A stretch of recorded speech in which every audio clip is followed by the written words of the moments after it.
옛날 옛적 경기도 양평의 깊고 푸른 산들 사이에는 신비로운 기운이 감도는 숲이 있었습니다. 그곳은 주민들에게 산신의 숲이라 불리며 신령스러운 존재들이 머무르는 성스러운 장소로 여겨졌습니다. 이곳에서는 별다른 신앙생활이 이루어지지 않았으나 주민들은 자연스럽게 숲을 두려워하며 존경했습니다. 전설에 따르면 이 숲에는 강력한 산신령이 있었는데 그 신령은 사람들에게 직접 모습을 드러내지 않았음에도 숲을 평화롭게 유지하고 사람들의 소원을 들어주는 것으로 유명했습니다. 양평의 주민들은 산신령에게 각자의 소원을 빌기 위해 정화수를 떠놓고 옛날식 제단에 소박한 제물을 올렸습니다. 한편 이 지역에는 용감한 청년 이수가 살고 있었습니다.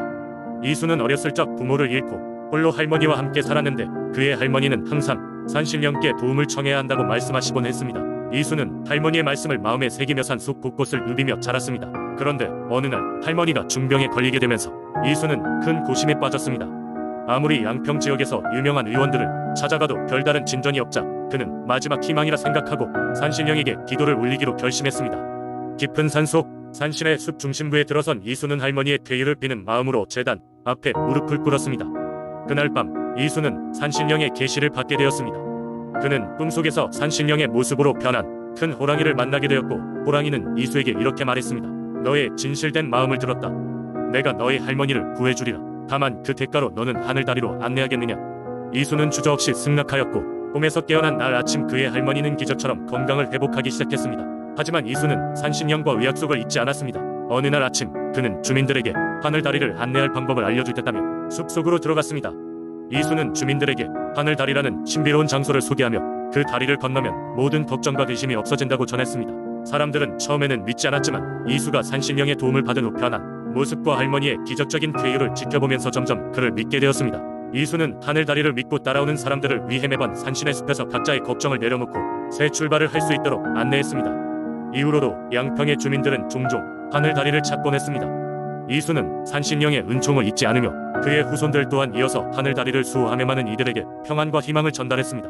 이 전설은 지금도 양평 지역 사람들의 마음속에 깊이 자리잡고 있으며 특별한 날이면 사람들은 산신의 숲을 찾아와 옛 기억을 떠올리곤 합니다. 두 번째 이야기. 옛날 옛적 영천의 깊은 산속에는 천하산이라는 작은 산이 있었다. 천하산은 외형적으로 특별히 높은 산은 아니었지만 그 산의 깊숙한 곳에는 신비로운 힘이 깃들어 있다고 전해졌다.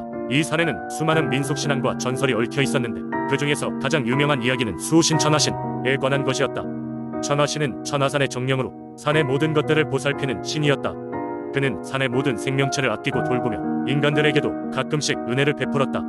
마을의 어르신들은 천하신이 인간들에게 보이지 않지만 만약 누군가가 산을 오르다가 길을 잃었다면 천하신이 직접 나서서 길을 안내해준다고 믿었다. 시간이 흘러 어느 해 여름이었다. 젊은 사냥꾼 한 명이 산속에서 사냥을 하다 길을 잃고 말았다. 그날따라 더위가 심하여 사냥꾼은 점차 지치기 시작했다. 물 한 방울도 없이 산속을 헤매던 그는 더 이상 발걸음을 옮기기도 힘들 지경에 이르렀다.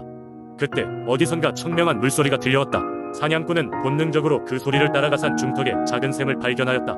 샘물은 깨끗하고 시원하게 반짝이며 조금씩 물방울이 튀며 흐르고 있었다. 사냥꾼은 갈증을 채우기 위해 샘가에 엎드려 물을 마셨다. 그러던 중 문득 자신이 누군가의 시선을 받는 것 같은 느낌이 들었다. 고개를 들어보니 한 노인이 길게 자란 흰 턱수염을 어루만지며 그를 지켜보고 있었다. 노인은 한마디 말도 없이 미소만 짓고는 어디론가 사라졌다. 사냥꾼은 스스로 이상하다고 느꼈지만 곧 다시 길을 찾아 나섰다. 그렇게 몇 시간이 흐르고 드디어 산길 끝에 도착했을 때 그는 다시 한번 그 노인과 마주쳤다. 이번에는 사냥꾼에게 가까이 다가와 손짓으로 방향을 가리켰다. 그곳은 바로 마을로 돌아가는 안전한 길이었다. 사냥꾼은 큰 도움을 받은 것을 알고는 정중히 감사의 인사를 했지만 노인은 흔적도 없이 사라져 있었다. 마을로 돌아온 사냥꾼은 자신이 겪은 일을 사람들에게 이야기했다. 그리고 그 노인은 단순한 노인이 아닌 천하신이었을 거라는 결론을 내렸다. 마을 사람들 사이에 이 이야기가 퍼지면서 천하산에서는 매년 천하신에게 감사히 제사를 지내기 시작했다. 제사의 의식은 천하산 샘물에서 시작하여 마을 광장에서 마무리되었고 이날은 많은 사람들이 모여 예를 올렸으며 함께 음식을 나눠 먹었다. 이러한 전설과 신앙은 대대로 이어져 내려오며 영천 사람들에게 자연의 소중함과 경외감을 일깨웠다. 오늘날에도 여전히 천하산을 찾는 이들은 사냥꾼의 이야기를 기억하며 조심스러운 발걸음으로 산을 오른다. 천하신은 이제 더 이상 마을 사람들 눈에 보이진 않으나 그들의 마음속에 자연을 지키는 수호신으로 여전히 남아있다. 세 번째 이야기. 옛날 옛적 서산이라는 아름다운 마을에는 강치라는 신비한 생물이 살고 있었다. 강치는 보통 물개와 비슷한 외모를 가졌지만 강력한 영적인 힘을 지니고 있어서 마을 사람들에게 수호신으로 숭배받았다. 서산의 바다는 늘 온화했으며 풍부한 해산물이 있었기 때문에 마을 사람들은 풍요로운 삶을 살 수 있었다. 마을 사람들은 매년 초가을이 되면 바다의 신 강치를 위한 축제를 열었다. 축제는 3일에 걸쳐 진행됐으며 주민들은 각자 가장 맛있는 음식을 준비해 강치 앞에 두고 감사를 표했다. 특별히 만든 작은 배에 음식을 실어 바다에 띄우면 바다에서 강치가 나타나 배 주위를 한 바퀴 돌며 예식이 무사히 치러진다는 이야기가 전해졌다.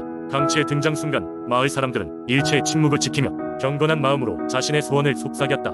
그러던 어느 해 서산에 매년 찾아오던 태풍이 유난히 도심해 마을에 큰 피해를 입혔다. 집과 밭은 물에 잠기고 어부들의 배는 부서져 더 이상 바다로 나갈 수 없게 되었다. 마을 사람들은 모두 큰 상실감에 빠졌고 이 상황을 어떻게 해야 할지 막막하기만 했다. 마을의 어르신들은 회의를 소집했고 결론적으로 강치에게 더욱 진심 어린 기도를 해야 한다는 결정을 내렸다. 그들은 전 마을이 함께 강치를 위한 특별한 의식을 준비하기 시작했다. 청년들은 무너진 집을 보수하고 여성들은 집집마다 전통 음식을 만들었다. 아이들은 바다를 향해 강치의 노래를 부르며 마을에 희망을 전했다. 드디어 강치를 위한 제사가 열리던 날이 다가왔다. 모두가 긴장된 마음으로 해변에 모였다. 그날 밤 하늘에는 수많은 별이 반짝였고 달빛이 바다를 은빛으로 물들였다. 마을 사람들은 이번이야말로 강치의 도움을 받아야 한다는 간절한 마음이 가득했다. 제사가 시작되고 마을의 어르신이 큰 소리로 강치에게 마을을 지켜달라는 기도를 했다. 순간 바다 멀리서 강력한 빛이 솟아오르더니 강치가 모습을 드러냈다. 마을 사람들은 함성을 질렀고 강치는 물 위에서 춤을 추며 마을의 모든 불행을 씻어내 신호를 보냈다. 이후로 마을에서는 강치의 축복이 시작되었다. 바다는 다시 평온해졌고 어부들의 배는 풍부한 어획으로 가득 찼다.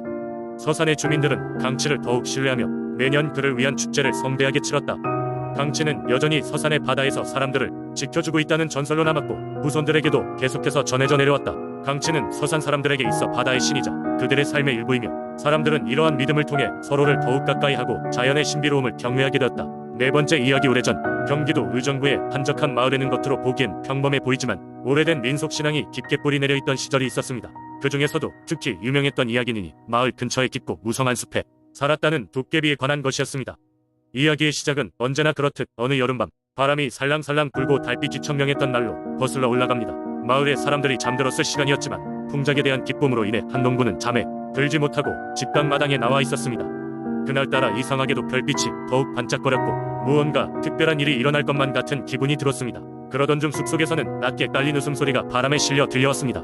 그 소리는 처음에는 누군가 장난치는 것처럼 들렸지만 점점 커지더니 농부를 부르는 듯한 느낌마저 들었습니다.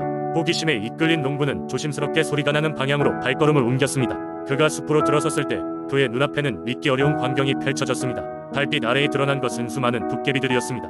그들은 밤하늘에 춤을 추듯이 돌면서 곡식을 휘감는 이상한 춤을 추고 있었습니다. 도깨비들은 형형색색의 색다른 불빛을 내뿜으며 축제를 벌이고 있는 듯 보였습니다. 농부는 순간 두려움에 휩싸였으나 그의 호기심이 두려움을 이겼습니다. 도깨비들이 아무런 적대적인 행동을 보이지 않았고 오히려 그들에게 다가갔을 때 농부에게 친근한 웃음을 건넸습니다. 그중 가장 큰 도깨비, 키가 커다래서 목소리도 우렁찬 이 도깨비가 농부에게 다가와 말했습니다. 안녕, 인간 농부여. 우리 도깨비들과 함께 오늘 밤을 즐기지 않겠느냐? 우리는 오늘 밤만큼은 인간과의 우정을 맺고 싶단다. 농부는 순간 고민했지만 도깨비들이 초대에 결국 응하기로 했습니다. 그는 도깨비들과 함께 둘러앉아 그들이 차려준 희한한 음식을 맛보았고 도깨비들은 밤새 농부에게 이승과 저승 그리고 그들만의 세상에 대한 이야기를 들려주었습니다. 그 이야기들은 농부에게 신기한 것이 많았지만 도깨비들의 따뜻한 환대 덕분에 그는 더욱 즐겁게 들을 수 있었습니다. 시간이 얼마나 흘렀는지 모를 그런 순간에 도깨비들은 농부에게 한 가지 선물을 주겠다고 했습니다. 그들은 농부에게 도깨비 방망이를 건네며 이렇게 말했습니다. 이 방망이는 내가 어려움에 처했을 때 세 번 두드리면 너를 도와줄 것이다. 하지만 그 후에는 반드시 돌려줘야 한단다. 다음 날 아침 농부는 자신의 집 마당에 깨어났습니다.